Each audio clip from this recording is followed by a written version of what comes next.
Assalamualaikum warahmatullahi wabarakatuh. Kembali lagi di channel Lebih Berani. Di video kali ini saya akan membahas tentang kebutuhan dasar kolam atau tempat yang kita membudidayakan ikan. Biasanya itu ada hal-hal penting yang harus kita perhatikan tentang kebutuhan kita membudidayakan ikan. Nah, sebelum kita lanjut, ada baiknya subscribe dulu channel Lebih Berani, like, komen, dan share agar channel kami tetap mengupload video tentang budidaya ataupun tentang video yang lain ya. Ya teman-teman, kita lanjut videonya. Ini saya akan menjelaskan tentang kebutuhan dasar kolam ya, dasar kita membudidayakan ikan. Nah, di sini saya membudidayakan dua jenis ikan ya teman-teman. Yang pertama saya membudidayakan ikan guram, itu yang paling utama saya membudidayakan. Nah, ini yang di sebelah saya ini kolam ikan nila ya teman-teman. Ini sebagai sampingan saja ya, untuk hiburan, sebagai hiburan ya. Jadi ini bagi saya ini dari saya kembar ini sebagai penelitian saya lah, bagaimana hidupnya ikan nila ini sebenarnya ya. Ini sebenarnya ikan nila ini sehat ya teman-teman, tapi dia tidak di atas permukaan terus ya, dia selalu di bawah, dia selalu bermain-main. Artinya tampaknya sehat. Ini baru 1 bulan kembar. Nah, di belakang saya ada juga itu ikan gurame ya teman-teman, baru kemarin saya tebar 137 ekor saya tebar. Sudah sekitar 2 minggu ya teman-teman. Nah, itu tiap-tiap ikan itu beda-beda ya teman-teman, dari mulai ikan nila sama ikan gurame itu beda-beda kebutuhannya teman.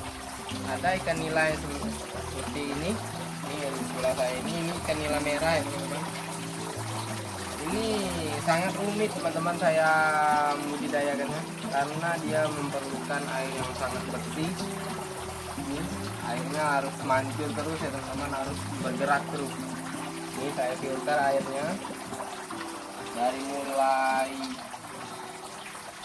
pompa, selang, filter sampai air mancur, arus air di bawah.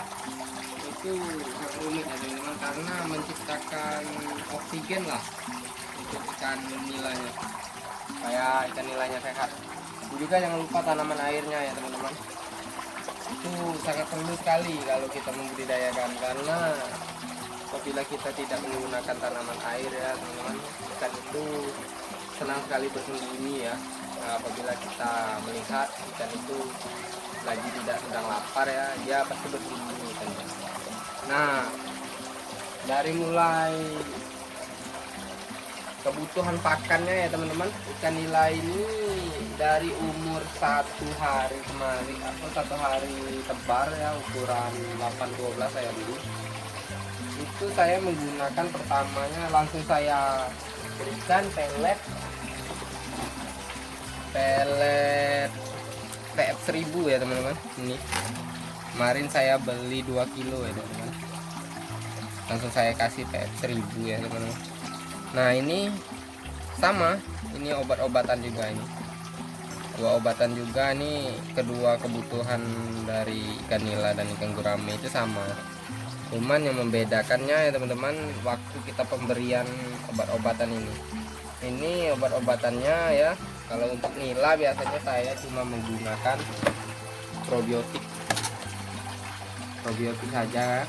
Kalau untuk jamurnya sih ikan nila ini jarang ya teman-teman. Dari saya mulai tebar benih 1 hari tebar benih kemarin, belum ada soalnya yang kena jamur, jadi saya tidak menggunakan obat anti jamur ya, atau yang biasanya methylene blue ya, ini methylene blue. Nah, tapi pada saat saya pertama kali tebar benih ikan nila ini, saya harus menggunakan ini supaya menciptakan pakan alaminya lah.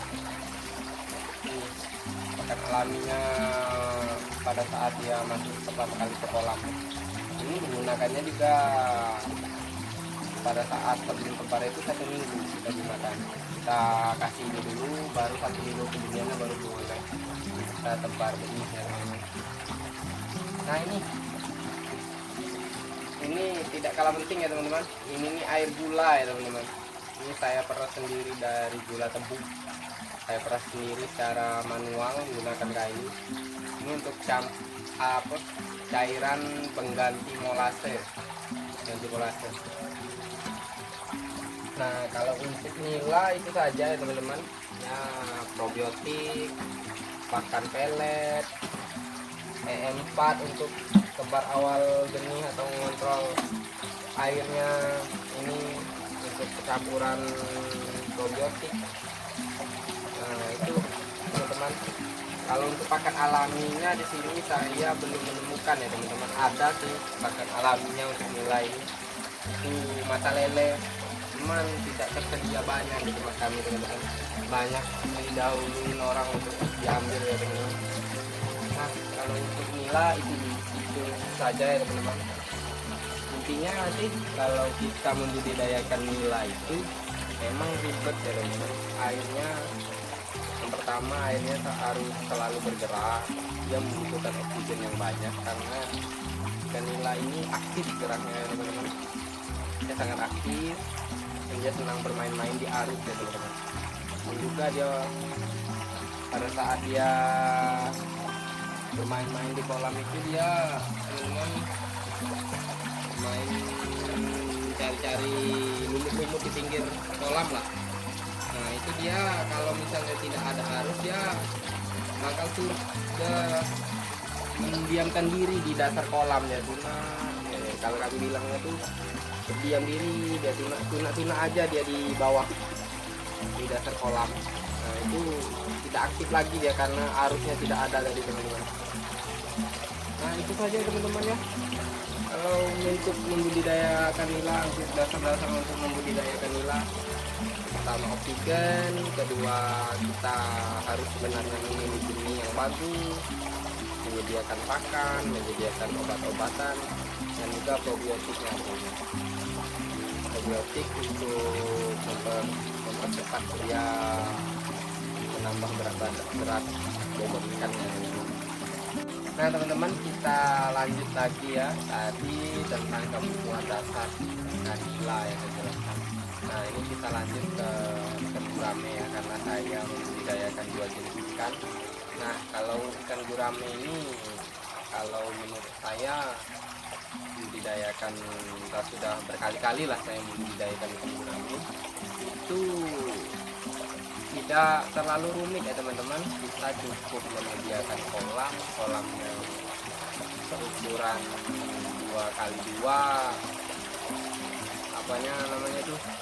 kolamnya itu standar lah untuk ikan gurame, tinggi airnya standar 80 cm, juga kualitas airnya. Nah itu dari ikan gurame ini kualitas airnya harus kita perhatikan ya teman-teman, karena ikan gurame ini juga rentan terhadap kualitas air ya teman-teman.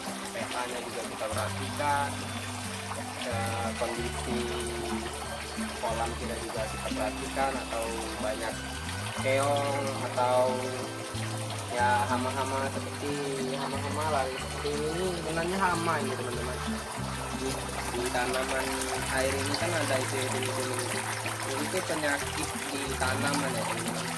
Itu apabila dia terkena air bisa jadi kalau ikan gurame memakannya itu bisa juga timbul penyakit karena tidak sehat juga.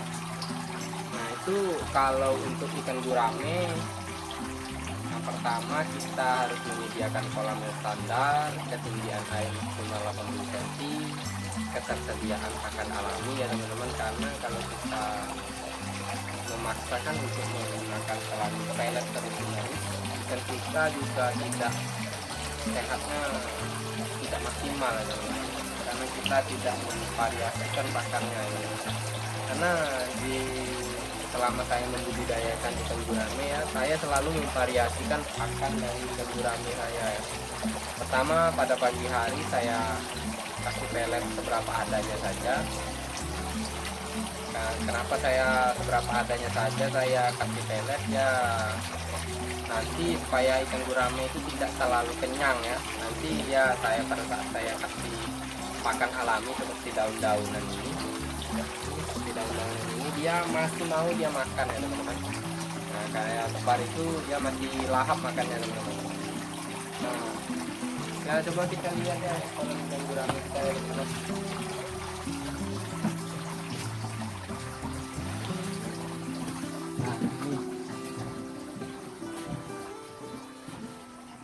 Ini teman-teman, ini sudah saya tebar 137 ekor ya.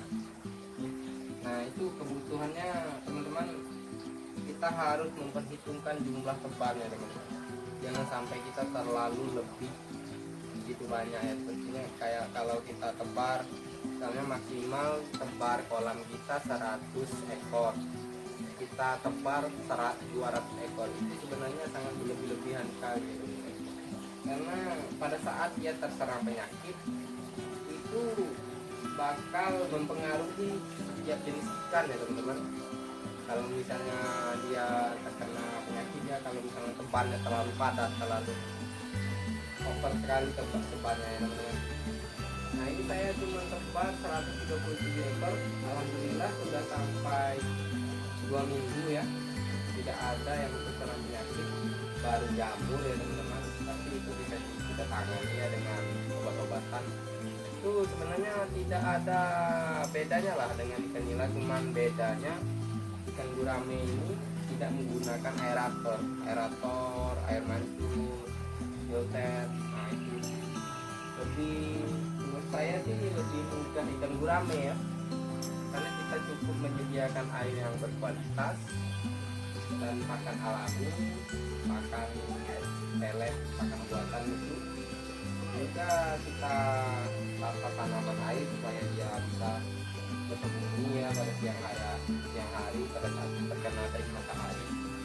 Nah kontrol air lah teman-teman yang bagusnya ya. Ini punya sehat-sehat ikannya.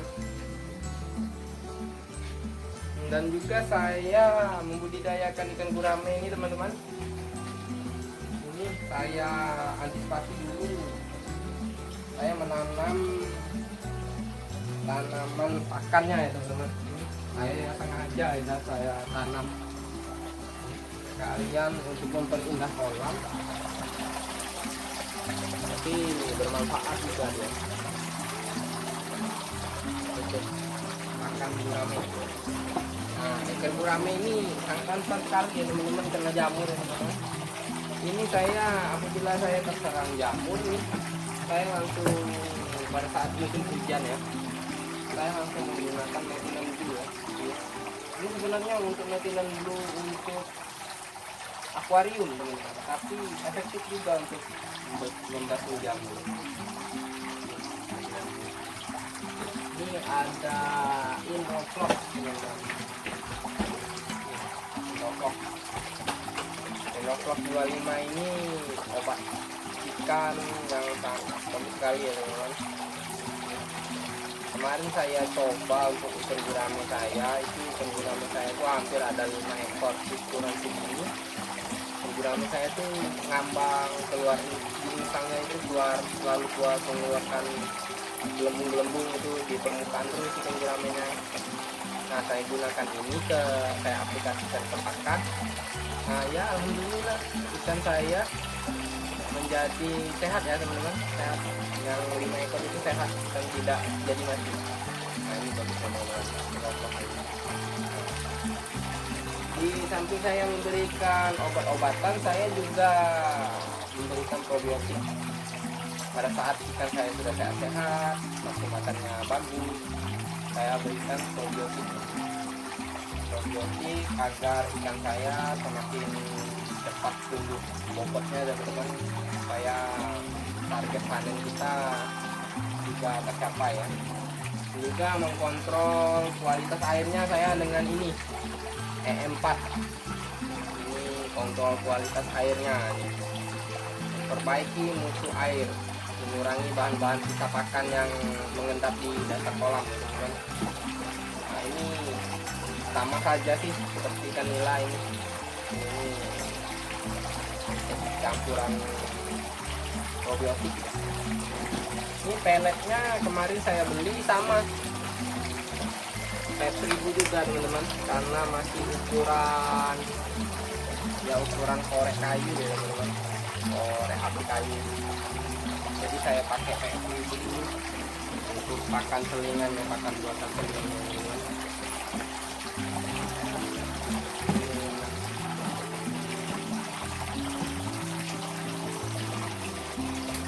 Nah ini saya di sini probiotiknya saya aktifasi menggunakan ini teman-teman. Ini sebenarnya simpel sih, apa yang tidak kita pikirkan ya gunanya ya, karena kita memberi probiotik itu langsung kita campurkan ke pakan tanpa mengaktifasikannya dulu. Nah ini saya aktifasikan menggunakan alat seperti ini, sederhana tapi ini sangat penting teman-teman.